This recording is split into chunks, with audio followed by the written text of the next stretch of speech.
is number 2, Ron Haslam, the fastest in practice this morning in 52.3 seconds. And away now on this warm-up laps. The idea of warm-up laps is for the tyres, which are slick tyres, and they have to reach a temperature equivalent to boiling water to get the grip and tenacity they need, as you see these machines being cranked over to really incredible angles. Number 6 there is Steve Parrish. Number 4, Franco Uncini, the world champion, the Italian rider. So this is Brands Hatch, the short circuit, and coming out of Druids round Graham Hill Bend, a 90-mile-an-hour corner when they're at racing speeds along the back straight, and into Surtees Corner, named after John Surtees, the only man to have won a world championship on 2 wheels and on 4 wheels. From there, it's a long, sweeping right-hander around clearways, a continuing right-hander, as you can see. And again, the machines cranked over to incredible angles. They come then up a slight rise onto the fastest part of the circuit, Brabham Straight, and that is the lap completed. Phil, it's a battle between 2 very good riders. Well, yes, Peter. Well, it's a fantastic needle match between number 3. This is Chris Guy. Oh, no, not again. Brilliant winner of a number of races this year. Sponsored by Sid Griffiths, but desperate for other sponsors for next year. Showed brilliant form towards the end of the season. Just unfortunately, just probably got caught out because his tyres weren't warmed up, which is essential for these big, slick rear tyres. Most unfortunate there for Chris Guy, who had a brilliant double in the Grand Player International meeting at Donington and then at Assen, won over all Assen and Holland, of course, and he hasn't had the most successful season, but I think he'll still be back with number 13 because he doesn't think it's superstitious. That's the number he really likes to race on. But after that, he's perfectly okay. There's no problem with Chris Guy, but obviously he's out of this particular round. Quickly, Phil, back to the question, Marshall or Haslam? Well, we've had some sensational news that Honda's actually snatched Roger Marshall for next year to ride in their team. So, but even so, there'll be a fantastic needle match between Ron and Roger. Roger's desperate to win the championship, which Haslam won last year. So we'll certainly see some exciting racing. But remember that Uncini is his first ride here. So he might make a slow start, but certainly be there at the finish. Number 16 just pulling into line there is Keith Huewen from Wollaston, riding a 497 Suzuki. He was the British champion of 1979. So it's a lineup of champions, both British and world. Number 3, that's Joey Dunlop from Northern Ireland. Number 10, Mick Grant. Number 2, Ron Haslam. Number 11, Roger Marshall. Number 16, that's Keith Huewen completing the front row. 44, Paul Itten. And the seconds ticking away now. It's a 20-lap race. It's a very quick race, and the points are doubled up to 35 for a win. That's 30 plus 5 as a bonus, and the second place man gets 24, and so on down to the first 10. The clerk at the course there, Dave McNeely, just checking that everything is all right. Number 3, Dunlop. Number 10, Grant. Number 2, Haslam. Number 11, Marshall. And number 16, Keith Huewen. So that's the lineup. We've got 20 laps of high-speed racing to go. Any second now, the signal will be given, and away they go into Paddock Hill Bend. An important start. Ron Haslam pops a wheelie, but it looks like Roger Marshall's made the running. It's Haslam and Marshall side by side. In fact, 2 and 11. Number 2, Ron Haslam, and number 11, Roger Marshall, are leaders in the championship. But who's come through there? Number 18. Graham Wood has come through, but Haslam still leads. Marshall down to 3rd, 4th place now, and Ron Haslam really got the bit between his teeth and made a superb start. It's Ron Haslam on the Honda, the current holder of the title, 2nd place this season, and out to regain his title. But number 18, Graham Wood from Scunthorpe for the 750 Yamaha, has moved up into 2nd place. They're around clearways now. The long, continuing right-hander taking at about 50 to 60 miles an hour there, then flicking it up into 4th gear, up into 5th gear, then up into 6th gear, and down Brabham Straight at about 140 miles an hour. And Ron Haslam from Langley Mill has thrown the challenge down. Roger Marshall is in 4th place. Graham Wood is 2nd, and it's Wayne Gardner from Wollongong in Australia who's holding on to that 3rd place. Haslam, Wood, Gardner and Marshall. Marshall. And Ron Haslam really got the bit between his teeth, and he's round Druid safely now. And look at the angles they go over to. Ron Haslam from Graham Wood, and then it's Wayne Gardner, the Langley Mill rider. Next season, hoping to ride in the 500cc Grand Prix World Championship Series, and Wayne Gardner, his teammate, goes up into second place ahead of Graham Wood. And that's the difference between first, second, third and fourth, and Roger Marshall closing up on the outside of Graham Wood. And Roger Marshall knows he can't have a rider between him and Haslam. He's got to be up there with him, and this already 2 laps completed of this 20-lap race. Roger Marshall still in 4th place. It's Haslam leading, Gardner second, Wood third, and number 11, Roger Marshall, is in the 4th place. Up to Druids now on lap 3, and Roger Marshall going around the outside of Graham Wood. Can he do it? Wood, I think, just holds it off. Yes. 2 is leading, that's Ron Haslam. Then it's Wayne Gardner in 2nd place, Graham Wood, and then Roger Marshall. And that's the order now as they come around clearways. That's Roger Marshall, the British champion, and he's under pressure now from number 16, who is Keith Huewen. But that's Roger Marshall putting the pressure on Graham Wood. Around clearways, Graham Wood, machine number 18, a 750 Yamaha, is against the 1000cc Suzuki of Roger Marshall. And Haslam pulling out a lead. Gardner looks over his shoulder, and he's got a real gaggle behind him. Haslam leads. Ron Haslam, 25-year-old from Langley Mill in Nottinghamshire. And 16, Keith Huewen has got ahead of number 11, Roger Marshall, but Marshall tries to go around the outside of the 3 in front of him, and he is in 5th place at the moment. And the leads are lapping at around 50.1 seconds. 50.1 seconds. Gardner second, Wood third, Marshall fourth, Huewen in 5th place. Around clearways there, 2nd gear, clicking it up to 3rd gear, between 50 and 60 miles an hour. And that's the battle for 2nd, 3rd, 4th and 5th places. And that's the gap that Ron Haslam has opened up. A tremendous challenge he's thrown down. But look at the battle for 2nd and 3rd place, and Graham Wood on the Yamaha takes it. From number 8, Wayne Gardner from Wollongong, who only a week or so ago was racing in Australia, and he's got that 2nd place back. And Keith Huewen's going up on the inside, and Roger Marshall takes the wide line, and Mick Grant is holding on to 6th position. Gardner, Marshall on the outside of Huewen. Graham Wood is now relegated to 5th position. Gardner still holds on to 2nd. Roger Marshall going on the inside of Huewen. Roger Marshall up into 3rd place, and he's just got number 8, Wayne Gardner, in front of him now, and then he can really have a go at Haslam. And Marshall's having a go on the outside here, but Gardner holds the line. Marshall's still trying.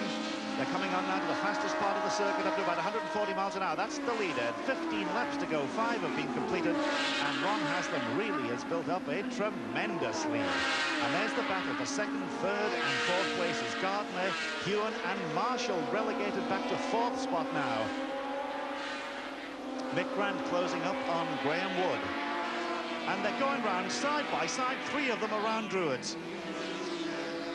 And there's no quarter asked or given in this Superbike racing. And look at them, they almost touch. Roger Marshall has a chance there to get past Keith Huewen, because Huewen and Gardner really almost had a tangle. Into Surtees, the left-hander. Now the right-hander, the continuing clearways. And that is the battle for 2nd, 3rd, 4th, 5th and 6th places. It's that close, with Ron Haslam out in front. Gardner in 2nd place, Marshall 3rd. And there's the leader, number 2, Rocket Ron Haslam. And already, would you believe, about to lap one of the back markers. Incredible performance by Ron Haslam, the man who perhaps hasn't been on song for the last few weeks, as he's saving it all for the final meeting, the final international meeting in Britain here at Brands this weekend. He's got a tremendous lead, and just look at the style, the knee almost on the ground. Around he goes safely onto the Cooper Straight, and who's going to be in 2nd place? The gap is immense. 8 is Gardner, 16 is Huewen, 11 is Roger Marshall. Roger Marshall leading the championship, but he's really got to close up on the leader and do it very quickly. Just Peter, if Marshall can't get ahead of these 2, he's not going to be able to take Haslam back again. Although this is a pretty tough race. It's only 20 laps, but it's really hard work. But Ron is doing a fantastic job out in front, and he always goes with maximum. Number 8 is the Australian rider, Wayne Gardner. is in second place. Keith Huewen, former British champion, is in third place. And Roger Marshall is in fourth place, the man who clinched the British Championship just a couple of weeks ago. 8, 16 and 11. That's Gardner. Then it's Huewen, then it's Marshall. The leader goes out of view as we see the gap now. Second, third, fourth, fifth and sixth place men. And Gardner and Huewen and Marshall, poetry in motion. Marshall closing up there as they go round clearways. And he's got 1,000 cc in his right hand, literally, to tweak that power on. The leader, number 2, still comfortable lead for Ron Haslam. Really tremendous the way he's built it up. Roger Marshall still holding on to the fourth spot behind Gardner and Keith Huewen. Up to Druids now. And we're on lap number 9. Gardner leads around Graham Hill Bend. Marshall is up into third place, ahead of Keith Huewen. And there's the leader, Ron Haslam, already approaching clearways. And what a tremendous gap he has opened up. And I wonder, even if Roger Marshall could get past Wayne Gardner, I wonder, could he close the gap he needs to on Ron Haslam? Marshall closing up now on Gardner, but Gardner just keeps the power on, and Marshall still holds on to that third place. Down the swoop, like going off the end of the world almost, down into Paddock Hill Bend, and the leader is now lapping in 49.9 seconds, so they are going quicker. Marshall trying around the outside, but Gardner hangs off that machine, holds the tighter line, and Marshall is still in third place. Huewen is still holding on to that fourth place, by the way. It's interesting that Gardner and Marshall are going to be teammates next year while Ron goes on to the Grand Prix team to ride the Works 500 Hondas. And obviously he's showing his ability to go on to possibly win a World Championship for England at last. Half distance completed, and Ron Haslam has the lead, and a comfortable lead. 10 laps completed and 10 to go. But not an easy ride for Ron Haslam, perhaps Phil out in front, because the other 3, if they work together as they are, can perhaps close up a little. I don't know, they tend to slow each other up, you know, backing and diving under and around each other. You really want a clear road to be able to concentrate really hard, which you have to on this circuit. Well, they're already gobbling up the back markers at half distance along Cooper Strait. And there's the leader, Ron Haslam, on the big 1123cc Honda. And look, that knee almost on the ground. They have special plastic padding on the kneecaps of their leathers to stop the leathers wearing through, because they do touch the ground, and if they do at 140 miles an hour, it can be quite amazing. And amazing indeed is that gap as they complete lap number 11. Roger Marshall still there in third place. Gardner leads, and Gardner second, leading Roger Marshall, who is in third place. Roger, of course, as we said, leading the championship, but not at this particular moment in time, because Haslam, if the result stays like this, it'll be Haslam's championship, clinching it as he did in 1981. And the leader on clock now is 4 seconds ahead. Haslam is 4 seconds ahead of that man, number 8, Wayne Gardner. Number 11, Roger Marshall, still in third place. Around clearways go second and third. And that's the man that's doing it all at the moment. 12 laps completed, 8 to go. And Rocket Ron Haslam swoops around Paddock Hill Bend, drops down into that dip, and there's the pursuers. Number 8, Gardner. Number 11, Marshall, closing up now. He's only got 8 laps to do it. He's got to make his move, and he's making his move around the outside. Can he hold it, though? Gardner had a tighter line, and they almost touched. Well, as I said, there's no quarter asked or given, and there's Mick Grant closing up on them to join in the merriment, because they really look on this as merriment as well as hard racing. But Roger Marshall had a dodgy moment there. There's the leader, Haslam, already around the outside of one of the back markers and gobbling his way through. And again, a comfortable cushion for him if he can take these back markers and leave his pursuers in the shape of Gardner and Marshall and the other boys the problems to get through. Completing lap number 13.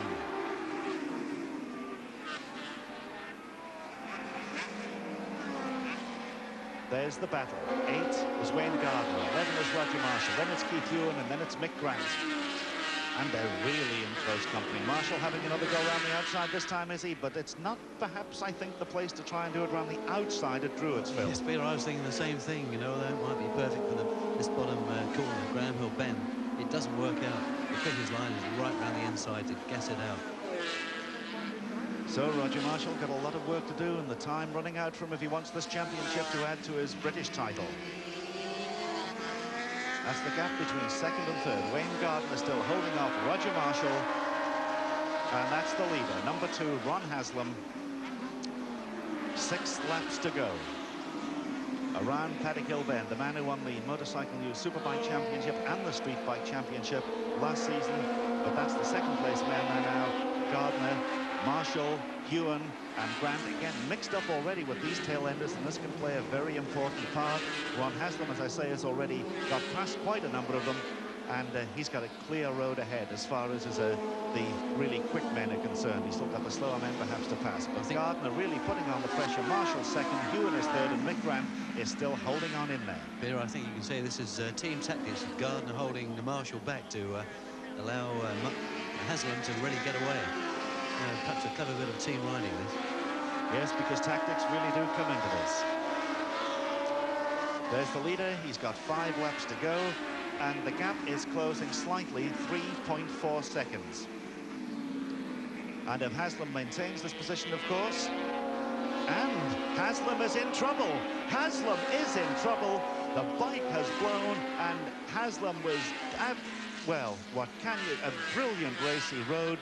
And suddenly, I was just about to say that if he wins the championship, and his Honda, Ron Haslam, that is really, what more can you say? The worst luck you could possibly get. A brilliant ride. He set out in front and really went to really blow the opposition away. And unfortunately, he's had mechanical problems, and that has really sort of put the championship there for number 11. Roger Marshall. Number 11 is leading the race and leading the championship.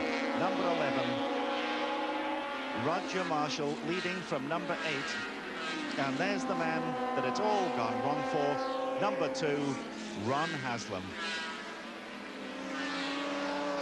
And Ron Haslam bitterly disappointed. But what a tremendous race he rode. His fans really love him, but unfortunately he's out of the particular race, so that's really hard luck on him. But let's get back to the action and find the leader. There he is, number 11, Roger Marshall, and he can now be confirmed as the champion, the Motorcycle News Superbike champion for 1982. To add to the British Championship he's already won, and just for good luck, he's also leading the Formula 1 Championship at the moment as well. So it's been quite a while, quite a season for Roger Marshall. They've completed 17 laps, and well, Wayne Gardner's going to have a go back, I think, at Roger Marshall. A tail ender there. Roger Marshall should take him comfortably as they come down to Graham Hill Bend. So does Wayne Gardner, and so does Keith Huewen, who's now in 3rd place. And I thought that Gardner almost overcooked it there, but he just got the speed and got through, and Gardner retakes the lead from number 11, Roger Marshall. Gardner, incidentally, was holding on to 3rd place in the championship, so this position will give him his 3rd place as well overall. Number 11, Roger Marshall in 2nd place. We've completed 18 laps now. We've just got 2 to go. And Roger Marshall, I wonder, will he try to win this final round? He must know by now he's got the championship, but I think Roger's the man in form at the moment, and he won't want to see Wayne Gardner finishing in front of him. Huewen is in 3rd place, and Wood is up into 4th place. Around Druids they go. Down the swoop to Graham Hill Bend. Gardner and Marshall, and then Keith Huewen. Around Graham Hill Bend, along the bottom Cooper Straight at about 125 mile an hour in 5th gear, changing down to 3rd gear, 80 to 90 miles an hour, then down to 2nd gear, clicking it up now into 3rd, up to between 50 and 60 miles an hour, and then gradually accelerating it full power along Grabbing Straight, the fastest part of the circuit, and Gardner still leads from Roger Marshall, and now they're starting their 20th and final lap. 8 and 11. Gardner leads from Roger Marshall. Keith Huewen is in 3rd place. and just, what, 1.2 miles to go to the checkered flag. It's interesting, Peter, that Keith Huewen is on the 500 Suzuki. That's half the capacity of these two leading machines. Also desperate to retain his place in the Suzuki team for next year. He's actually the race record holder on this circuit. Yes, because this is the final chance the boys have to show their form before the contracts are signed for the 1983 season. And Roger Marshall, their number 11, what a superb season he's had. The British champion leading the Formula One Championship. And this afternoon here at Brands, in perfect conditions, he has clinched the Motorcycle News Superbike Championship, one of the few championships that have escaped them in the past. Number 11, Roger Marshall. Number 8 is the winner of this particular round, Wayne Gardner. But number 11, Roger Marshall from Grimsby. 3 British championships he's won, and now he's got this championship. And Roger, well, I think everyone in motorcycle racing would agree it couldn't happen to a nicer bloke. And the first man to congratulate him is Wayne Gardner, who actually won this particular race. So Roger Marshall clinches the championship with that second place. And the star on the helmet indicates truly that Roger Marshall is a star of British motorcycle racing. And Peter, is probably his last ride on a Suzuki machine. It could well be. Well, what a way to finish. A man who's been around for quite a while, Roger. Comes from Grimsby. He's riding that big Suzuki. He was 13th in this championship last year. Well, he's gone 12 places better to win it. As I say, he's had 4 wins at Oulton just a couple of weeks ago when he clinched the championship. And consistency has paid off for him in this particular round, because there have been 12 rounds of the championship and Roger has scored points in all 11. He's had a total now of 4 wins, 6 seconds and 1/3, and that is consistent racing.